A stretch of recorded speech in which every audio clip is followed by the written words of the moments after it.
तब से तो हमारी सारी समस्याएं खत्म हो गई। अब तो हमें घर बनाने की कोई समस्या होती है और ना ही बारिश की मौसम में। ये केले के बड़े बड़े पत्ते हमें बारिश और धूप से बचा लेते हैं। मीनू चिड़िया, वाकई तुम बहुत ही बड़ी बुद्धिमान हो। हाँ पक्षी, ये तो तुम सही कह रही हो। केले के पत्ते हमें हर चीज से बचा लेते हैं। मीनू चिड़िया, अब तो दोबारा बरसात आने वाले हैं। धूप के कारण हमारे केलों के पत्ते मुरझा गए हैं। हम सब पक्षियों को दोबारा से अपने घर की छत के ऊपर नए पत्ते लगाने होंगे। हाँ, तो इसमें कौन सा मसला है? हमारे जंगल में बहुत सारे केले के पत्ते हैं। हम पक्षी जब भी चाहें उस बड़े बड़े पत्ते को लाकर छत पे दे सकते हैं। बस इसी तरह सारे पक्षी काफी ज्यादा खुश रहते थे। धूप, बारिश, गर्मी से यह केले के बड़े बड़े पत्ते पक्षियों को बचा लेते थे। सारे पक्षी रोजाना उस बड़े केले के पौधे का बहुत ही ज्यादा ख्याल रखते थे और उसे रोजाना पानी दिया करते थे। गोरी, मैं तुम्हारे भाई से पैसे लेकर घर बनाने का कारोबार शुरू किया था, लेकिन यह मीनू चिड़िया ने सारा काम खराब कर दिया। परंतु उस मीनू चिड़िया ने सब बर्बाद कर दिया। अब मेरे मजबूत घर कोई खरीदते ही नहीं।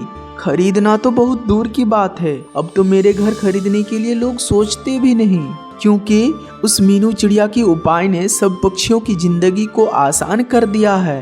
अब सब पक्षी केले के बड़े बड़े पत्ते को लेकर अपने घर में लगाकर आराम से अपनी अपनी जिंदगी गुजार रहे हैं। ना तो घर बनाने का खर्चा और ना ही किसी और चीज का। बस केले के पत्ते को तोड़कर अपने घर के ऊपर लगा लो। खुश तो होंगे ना कालू जी, क्योंकि उन सब पक्षियों के पैसे जो बच रहे हैं। मुफ्त में केले को पत्ते सब पक्षियों को मिल रहे हैं और भला मुफ्त की चीज कौन छोड़ते हैं। हाँ गोरी, तुम ठीक कह रही हो, परंतु यह सब चीजों का जिम्मेदार सिर्फ और सिर्फ मीनू चिड़िया है। ना वो ये उपाय देती और ना लोग हमारे घर को खरीदने से मना करते। काश कि वो बड़ा केले के पेड़ हमारी जंगल में ना होता, कितना अच्छा चलता मेरा कारोबार। कालू जी, मैं तो कहती हूँ हम दोनों मिलकर उस केले के पेड़ को काट कर फेंक देते हैं, ताकि कोई भी पक्षी उस केले के पेड़ से अपना घर की छत ना बना सके। ना रहेगा बांस, ना बजेगी बांसुरी। क्या बोल रही हो गोरी, तुम पागल हो गई हो। अगर किसी को इस बारे में पता चल गया तो सभी पक्षी मिलकर मार मार कर जंगल से निकाल देंगे हमें। ये फालतू उपाय देना बंद करो, कोई अच्छा सा उपाय दो मुझे। हाँ, फालतू उपाय तो मैं ही दे रही हूँ। ये बोले ना कि आपको कुछ करना ही नहीं। ठीक है, मैं जा रही हूँ, आप बैठकर सोचते रहे। इतना कहकर गोरी कव्वी गुस्सा होकर वहां से चली जाती है। गोरी वैसे तो ठीक ही कह रही है, ये सारी गड़बड़ उस बड़े केले के पेड़ से ही है। मुझे उस केले के बड़े पेड़ का कुछ न कुछ तो करना ही होगा। हाँ, एक काम करता हूँ, इग्लू सेठ से उस बड़े केले का पेड़ को खरीद लेता हूँ। फिर मैं उस बड़े केले के पेड़ के पत्ते को महंगे महंगे दामों में मैं बेचूंगा और इस तरह मैं काफी ज्यादा अमीर हो जाऊंगा। यह कहकर कालू कौवा जंगल के सबसे अमीर इग्लू से वो पेड़ खरीदने चले जाते हैं। क्या बात है कालू कौवे, आज तुम्हें मुझसे क्या काम पड़ गया? इग्लू जी, उस जंगल में केले का एक बहुत बड़ा पेड़ है, वो पेड़ मुझे बहुत पसंद है। मैं चाहता हूँ कि आप वो केले का पेड़ मुझे बेच दो, मैं उसे खरीदना चाहता हूँ। माना कि मिट्ठू महाराज ने जंगल की सारी जिम्मेदारी मुझ पर सौंपी है, लेकिन मिट्ठू महाराज ने सिर्फ और सिर्फ उस पेड़ को बाकी पक्षियों की मदद के लिए छोड़ रखा है। इग्लू सेठ, मैं बहुत उम्मीदें लेकर आया हूँ आपके पास, आप उस पेड़ को बेच देना। कालू कौवा, मैं उस पेड़ को बेचना नहीं चाहता हूँ और मैं जानता हूँ तुम उस पेड़ को खरीद कर बाकी पक्षियों की सुकून को खराब करना चाहते हो और फिर तुम उसे भारी कीमत से सेलिंग करोगे। चले जाओ यहाँ से कालू कौवे, फिर दोबारा तुम मेरे पास कभी मत आना। कालू कौवा वहाँ से चला जाता है। इग्लू सेठ ने तो मुझे साफ साफ इनकार कर दिया, उसने मेरा बात ही नहीं माना, परंतु मैं इतना आसानी से अपना हार नहीं मानूंगा। वैसे भी इग्लू सेठ के पास काफी बड़ा घर है, वो कौन सा पेड़ के पास जाते हैं और ना ही वो कभी केले के पेड़ को देखने भी जाते हैं। मैं सभी पक्षियों से झूठ मूठ कह देता हूँ कि मैंने वो इग्लू सेठ से केले का बहुत बड़ा पेड़ खरीद लिया है, किसी भी पक्षी को कोई शक भी नहीं होगा। अगले दिन सुबह कालू कौवा उस बड़े केले के पेड़ के पास बैठ जाता है। अच्छा हुआ कि पक्षियों आप सब यहाँ आ गए। मैं सभी पक्षियों को एक बात बताना चाहता हूँ। यह केले का बड़ा पेड़ कल ही मैं इग्लू सेठ से खरीद लिया है, वो भी बहुत महंगी दामों में। इसीलिए मैं इस पेड़ का मालिक सिर्फ और सिर्फ मैं हूँ।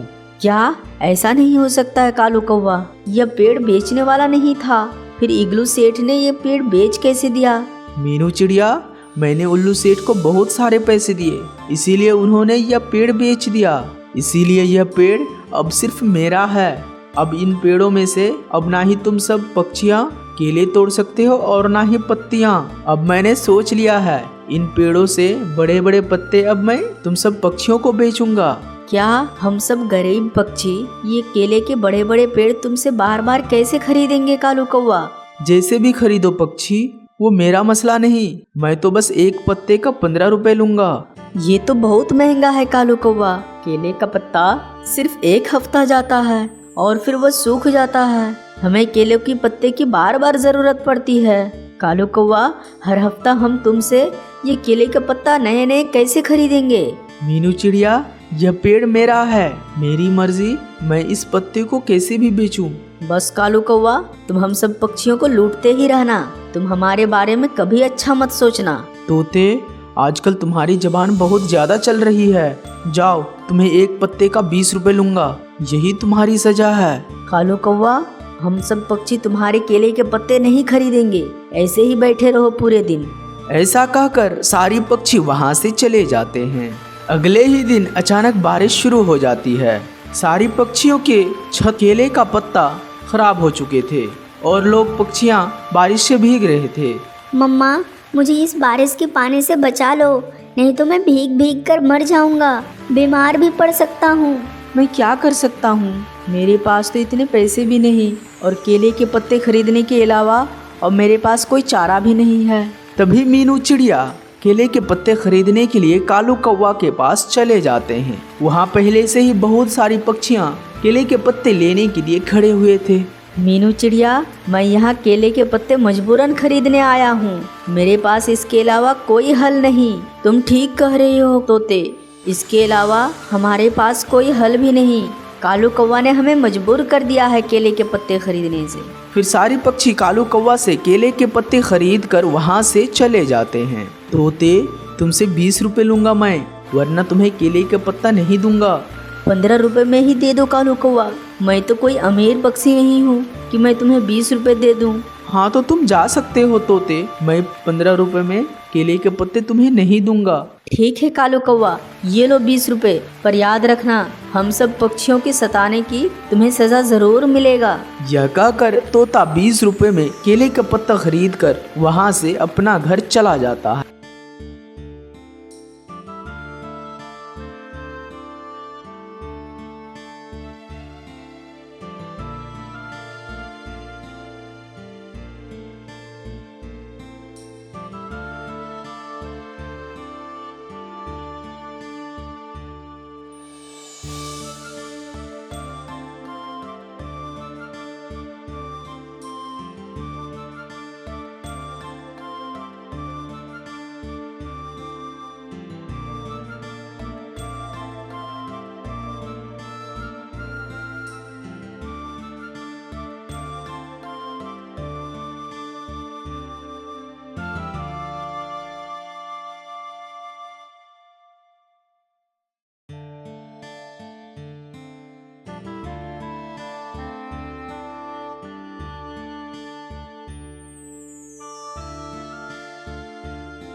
उसके बाद टूनी चिड़िया मालकिन के पास आ जाती है और वे अपनी मालकिन से कहती है, मालकिन मालकिन, मेरे साथ बहुत बुरा हुआ है। जो पैसे आपने दिए थे मुझे, वो पैसे चोरी हो गए हैं। रास्ते में एक पक्षी ने चोरी कर लिए। उनका नाम कालू कौवा था। अरे ये क्या कह रही हो तुम? क्या वाकई में तुम्हारी पैसे चोरी हो गई है? ये तो तुम्हारे साथ बहुत बुरा हुआ है टूनी। मैं तुम्हारी दिल की दर्द समझ सकती हूँ टूनी, कि इस वक्त तुम्हारे दिल पे क्या बीत रही होगी। चलो जो हुआ सो हुआ, तुम इस पौधे को ले जाओ और अपने आंगन में लगा देना। तुम्हें उस पेड़ से जो भी चाहिए होगा, तुम उसमें से एक चीज उस पेड़ में लाकर रख देना और वे अगले ही दिन वही सेम टू सेम हर चीज हो जाएगा। उसके बाद टूनी चिड़िया वे पौधे लेकर अपने घर चली आती है। टूनी चिड़िया वे पौधे लेकर अपनी बाग में आ जाती है और वे पौधे को लगा देती है। पौधों को लगाने के बाद टूनी चिड़िया कहती है, चलो मैं पौधे तो लगा दी, अब मैं इसमें रोज आकर पानी डाला करूँगी। अब तो जो हुआ सो हुआ, अब आगे के लिए मुझे कुछ अच्छा ही सोचना होगा। मैं जो सोचा हूँ बस वही मांगूंगी। अभी मैं जाकर गुब्बारा ले आती हूँ। गुब्बारे मैं इस पौधे में लगा दूंगा ताकि कुछ ही दिनों में उसमें बहुत सारे गुब्बारे आ जाए और फिर मैं उसकी दुकान खोल दूंगी। टूनी चिड़िया कुछ ही देर में गुब्बारे लाकर पौधों में डाल देते हैं। उसके बाद टूनी चिड़िया घर चली जाती है। टूनी चिड़िया रोजाना उस पौधे को पानी दिया करती है। कुछ समय गुजरने के बाद एक समय ऐसा आता है कि अगले दिन सुबह टूनी चिड़िया अपनी बागों में पेड़ को देखने चली जाती है।